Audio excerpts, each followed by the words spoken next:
Welcome to a look at the Pixel 11 Pro XL from a completely fresh perspective. Because over the years, I've used a lot of different phones. iPhones, Samsung, Blackberries, LGs, you name it. But all of these years, I never owned a Pixel. Until now. Well, enjoy the episode.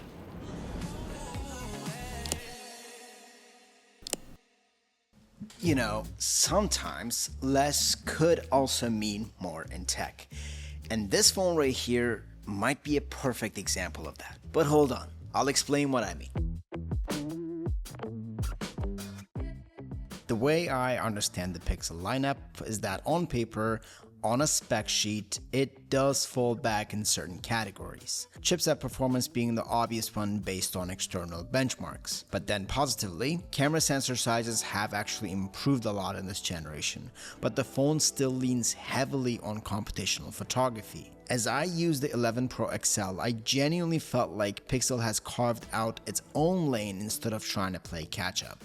I just don't think this is a phone built to win a spec sheet argument. It looks incredibly good, the haptics are straight up elite, and some of the best I've felt on a phone in a long time. The software is optimized and snappy that it kind of makes you forget what chip is actually inside it. And yet, within my first week, this phone still struggled to stand out for me. So back to what I said at the start.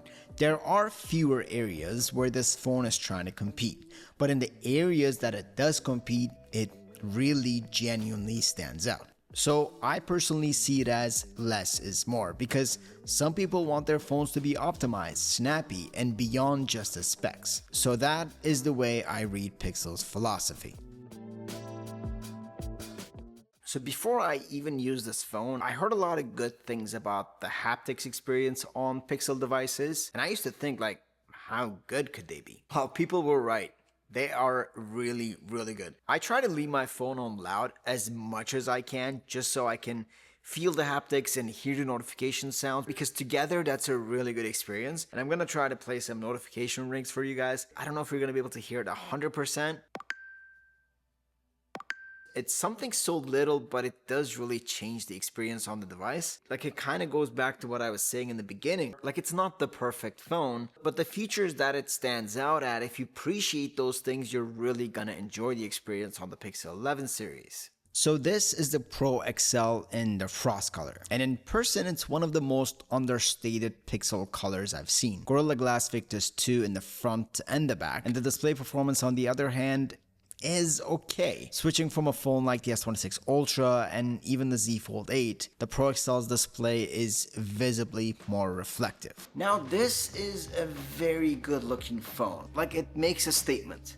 Here I have the S26 Ultra, where's my iPhone? An iPhone 17 Pro. While I really like both of these devices, I don't think they look as special as the Pixel 11 XL here. Now the sides and the camera bar also looks like you have a designer phone case on this thing. Like, I think the design is just very elegant, and the phone itself feels a bit top heavy because of the camera bar here. I think if you're trying to operate this phone one-handed, you're really gonna feel that. So if you have small hands, go for the Pro instead of the Pro XL, just based on the size alone.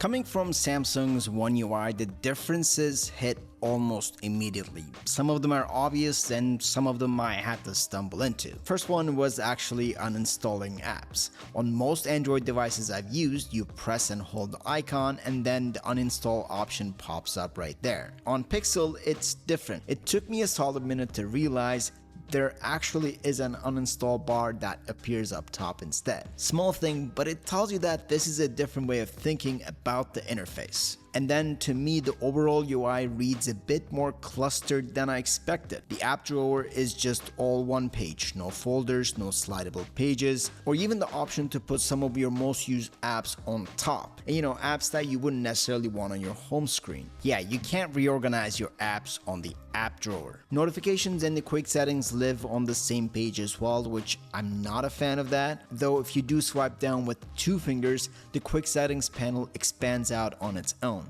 which is actually a nice bit of gesture logic once you find it. Now here's where I have genuinely mixed feelings. The photography department. The computational photography on this phone is heavy. Even from a casual consumer standpoint, you can feel it working. And here's what I mean. Even if you want to capture in the RAW format, which should have no post-processing added by the phone, and it doesn't, but you automatically capture in RAW plus JPEG, and this is default and can't be changed. So if you take a RAW photo, that's gonna duplicate on a JPEG, and then that's gonna be processed through AI. There is no way around it, unless you use a third-party camera app. Like the JPEG automatically gets AI processed regardless. And now we have two files eating up storage on a phone that's already pushing it towards cloud backup for space. If someone's shooting in RAW, they probably know what they're doing with the file already. So why are we getting a JPEG? And this adds to the Photos app as well. Every time you open a photo, you watch it get processed in real time. Personally, I'm not a fan of this. It takes the magic out of the moment for me. I want to take the photo, let the phone process it immediately in the background, and not be reminded that every single time that there is an AI processing happening under the hood. Aesthetically though, the photos look really good, and the ultra-wide selfie camera is a genuinely nice touch. Now over on the video department, we can see what the sensor can actually do, because unless you use video boost, there is no post-processing. The footage looks very crisp, and the Pro series does seem to want to be creator friendly. Built-in audio level bars, a built-in teleprompter, these are genuinely thoughtful additions. But then there is no log format for video. If you're the type of creator who needs a teleprompter and audio monitoring built onto your camera, you're probably the exact type of creator who would benefit from log footage as well. Or at least a big chunk of this audience would be using log format. It's a very thoughtful toolkit that is still missing a feature that some competitors include in their base models. Now on the camera bar, you're gonna see the new HiLight. When the phone is face down, it gives you these subtle glowing pulses of light around the edge, so you know something is happening without flipping it over. It works in Gemini conversations and calls from your favorite contacts, and that's it. No messages, no other apps, nothing else lights it up. And honestly, that would have been okay if Google said this feature would be improved in the future with software updates. You know, maybe prioritize some notifications, maybe third-party app support, anything would have been good. But as it stands today, this is all we're getting out of the HiLight. It is a nice touch that is exclusive to the Pro lineup, but I have to say, this is not a feature that I think of using. Most of my calls are actually video calls, and like I said, apps are not supported. So it is to a point where I had to film these clips last minute because I completely forgot about this feature. Now let's talk about battery numbers for a second. And I do believe that battery spec numbers and optimization goes hand in hand. So the 11 Pro XL is packing a 5100 mAh battery, paired with a 45 watt wired charging and 25 watt Qi 2.2 wireless charging through the new Pixel Snap magnetic system. But of course, then numbers on a spec sheet tell you so much. What actually matters is how it behaves in your hand day to day. And for me, within the first week, no issues at all. A full day out shooting in Toronto, screen on constantly for camera testing, GPS. I never had the fear that the battery might drop suddenly. And honestly, I'm not even shocked because the software is just generally very optimized. The phone for me has no issues with overheating, which is very important for battery life. And this could be an area where less control could equal to more optimization, which then translates into a good battery performance. And the charging speed itself is fast enough that I never felt like I had to wait around for it to charge. And the built-in magnets is something that I wish every single device had. It's perfect. I can use all of my MagSafe accessories. So as a new Pixel user, where does this phone actually land for me? First of all, this phone just looks really nice. The UI is deeply optimized, and once you're through the adjustment period, you might really like it.